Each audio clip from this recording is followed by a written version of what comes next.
Well, today marks exactly 3 months since the former president of the Republic of Zambia, Edgar Shagalungu, died.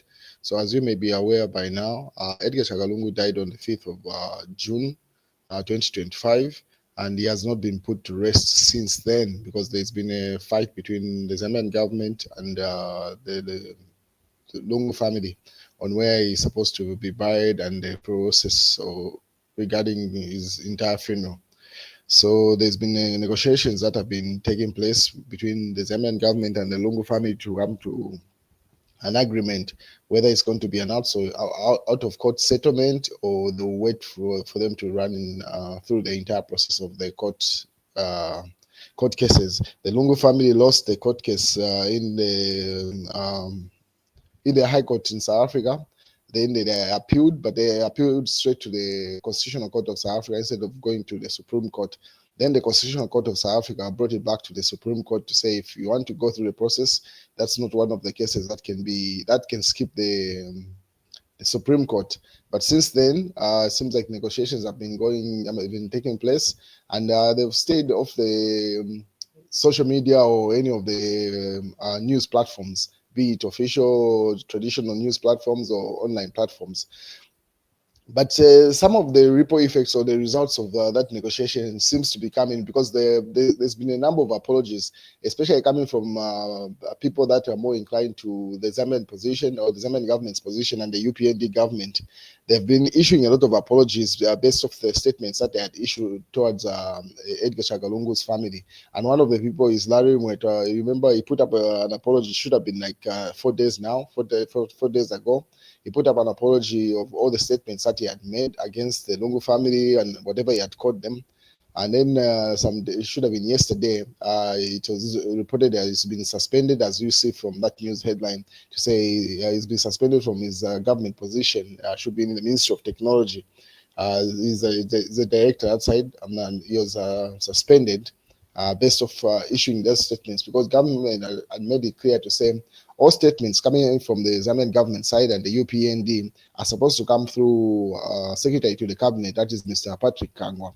No UPND official, no government official or from any ministry is supposed to comment on the ongoing negotiations between the Zambian government and the Lungu family with regard to the burial place and the entire funeral process, apart from Patrick Kangwa, the official spokesperson on the government side. What is the Edgar Shagalungu family also communicated to say only Makebi Zulu is supposed to communicate on behalf of the family. No other person is supposed to issue any statement with regard to that. So as you can see from that Daily Nation news headline where Larry was suspended for demonizing the family of the late President Lungu and characterizing them as bitter family, and has been ordered to stay away from work until the matter of his disciplinary derogatory remarks against the funeral and the burial of the former head of state is concluded. So I reported on that yesterday, just when it was breaking, and there was that situation that a number of people are weighing in. So that's what has happened to Larry Mweta. But since then, another apology has come through from what is going on. It seems like a lot of people are apologizing. It seems like that's one of the conditions that the Lungu family has put across as they negotiate in the background. So we're just seeing the ripple effect of those negotiations because these apologies seem to be random, coming from whoever was issuing statements. Another person is Sia1. He had been issuing statements against the Lungu family, and he has issued an apology also, so which was put up by Emmanuel Mwamba and it had been circulated on a number of platforms. So he says today, Sia1, his original government name is Andrew Edamandu, apologized to the family of the late President Edgar Shagalungu or Edgar Lungu for his offensive remarks, pledges not to comment about the standoff.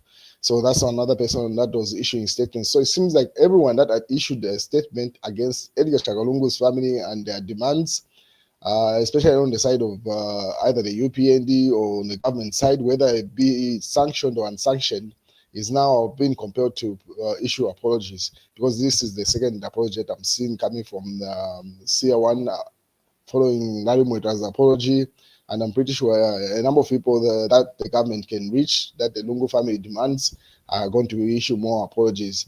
And considering today marks exactly 3 months since Edgar Chakalungu died, maybe we might get the official announcement whether his body is going to come back to Zambia or not. But it seems like the Zambian government is doing everything possible for them to resolve this issue. Now it will have to be on the Lungu family to also make a compromise on whatever they are demanding, considering the other side is making all the changes, and they're pretty much reconsidering their positions in order to find a compromise. So the compromise cannot just be coming from one side. It cannot just be one-sided where the government is making compromises on their demands and the Lungu family does not compromise on certain things. So it's now the turn of the Lungu family to make adjustments so that this impasse can be resolved outside court, so the body of the late president can be brought back to Zambia. Or if not, they'll be buried in South Africa. Then they have to go to court and that process. Then it should just make the Lungu family look like, no, they're just being unreasonable. Because from a look of things, government is doing everything possible to have this issue resolved. So let's wait and see how the day plays out today, considering it's exactly 3 months and no resolution has been reached. So based off these apologies that have been going around, there's a likelihood we might get a big announcement today and a new date whether Edgar Chakalungu's body will be in Zambia and the date to be communicated. On the other hand, Mao Sampa, material member of parliament, had this to say. When Simon Kapwepo died in 1980, widow and family said nemesis, Dr. Kenneth Kaunda, not to attend burial. They rejected state coffin and buried him, wrapped him in a reed mat, impasa. Pretty much they buried him in a reed mat. And Kenneth Kaunda insisted and showed up at the funeral. That's the burial of Simon Kapwepwe. He was booed and not allowed to address mourners. Free history 101. So Mao Sampa is simply doubling down to say, hey, because there's that big demand that has been coming from the Lungu family where they are saying President Hakainde Hichilema should not be anywhere. The body of Edgar Chakalungu or presiding over the funeral, that's one of the demands, and that's where this impasse is coming from. So Mao Sampa is simply doubling down to say that there's precedence that has been set in Zambia where Simon Mwansaka Pwepwe and Dr. Kenneth Kaunda were not in good terms, and when he died, Dr. Kenneth Kaunda, who was the presiding president then, attended the funeral when the family didn't want him there and he was booed. So he put up that up there. I don't know what he is trying to insinuate, but you can read between the lines what he's trying to say there. But yeah, so that's Mao Sampa, material member of parliament, who put up that article. And then on the other hand, Malanji goes to prison as Yamba joins them over the 108 million kwacha illegal take deal. So verdict has now finally been rendered in that trial where Joseph Malanji was convicted yesterday, but the verdict wasn't given. The number of years he has to serve has just been given, and that's where that news headline is coming from. Obviously, the UPND put out this article or post. They say Joseph Bonanza Malanji gets 4 years imprisonment for possession of tainted property, while his co-accused Fredson Yamba goes in for 3 years for failure to follow financial regulations. So those are the sentences that have been given to the two individuals. Malanji has gone in for 4 years, and then Yamba has gone in for 3 years. And then obviously Kalema just popularly known as Bonanza, you know, that nickname that was given to former Kwacha member of parliament Joseph Malanji. He was called Bonanza. Obviously, more news coming through. Say the state has made an application for the forfeiture of Joe Malanji's dubiously acquired properties in the Lusaka Silverest area. So that's another demand that is coming from the state, demanding those properties be forfeited to the state as a result of being, they cannot account for where the money came from. That's the situation that has happened to former Foreign Affairs Minister Chief Ekayari weighed in. He says a good lawyer is not one who makes long arguments in court, but one that can read the case and negotiate end results outside courts. Outside court, Then what happens in court is just a formality. Makebi is a bad lawyer. He would have negotiated for Malanji. So Chief Etali has been jabbing at Makebi Zulu because Makebi was a lawyer in some of the cases that Malanji was facing, and probably the same one that he's been convicted of.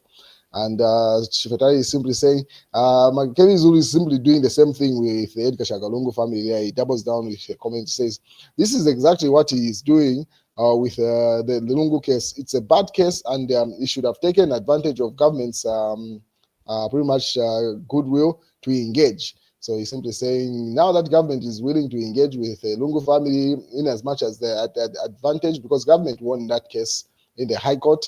It's the appeal that they're fighting for now, the Lungu family. So Chief Etali is simply saying Makebi Zulu should advise the Lungu family to take the deal, which unlike trying to fight this case in court, because eventually, even if they go through the entire court system of South Africa, he feels the verdict will stay the same, it will not be overturned. Hence, they need to negotiate there. But he's been jabbing at Makebi Zulu and his quality as a lawyer. In this case, he says he would have got a better deal for Malanji as opposed to what has happened to him. And then he doubles down. This is Chief Etali commenting on the verdict of Joseph Malanji.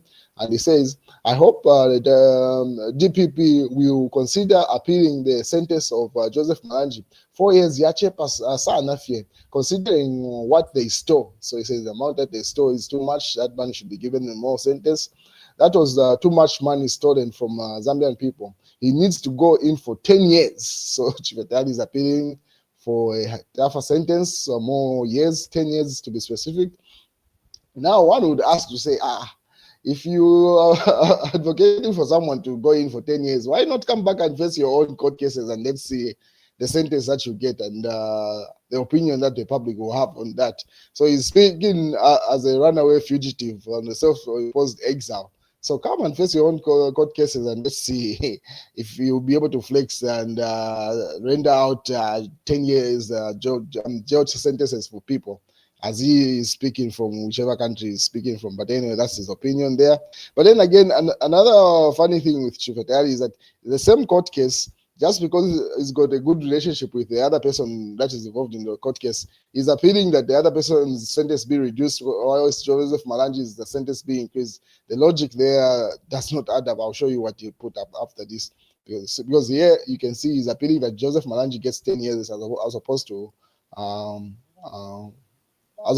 years. But then again, he doubles down in the same case. He says, it's not fair for 3 years for Fredson Yamba, while Malanji gets 4 years. Bayamba should have been given just a few months. So then what logic is he using there? Just because he's in a good relationship with the other person involved in the same case that got 3 years, he says that person should have only got months. What is the minister in this, the former minister, who's Joseph Malanji at this point, should have gotten 10 years? What the logic is not adding up. So you cannot just render verdicts based off the benefits that you might have enjoyed on one person and you didn't enjoy from Malanji. So the logic there is flawed, honestly, if you analyze it. On the other hand, given when they issued a statement after those verdicts and convictions, he says, Patriotic Front members are potential prisoners under the United Party for National Development, UPND. So given when it says, probably these are not the last for convictions, so pretty much everybody is at risk, because it seems like they are fighting a political battle as opposed to a legal one. That's according to given in there. Patriotic Front acting president and also alliance chairperson, Vice President Hakainde Ishem, after meeting the UNZA students, he added a new caption. He says, Bali is cooking something special for youths of Zambia in Sepera. So he simply says, stay tuned. An announcement will come with regard to the benefits that the youths are likely to get as we head into 2026. The mass newspaper says the Zambians are tired of the UPND and signs are clear. People are ready to kick out the current leadership.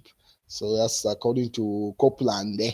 So that's an opinion coming in to say the UPND is likely to be kicked out as we head into elections, according to that individual in the mass newspaper. And that was what is in the Real Times.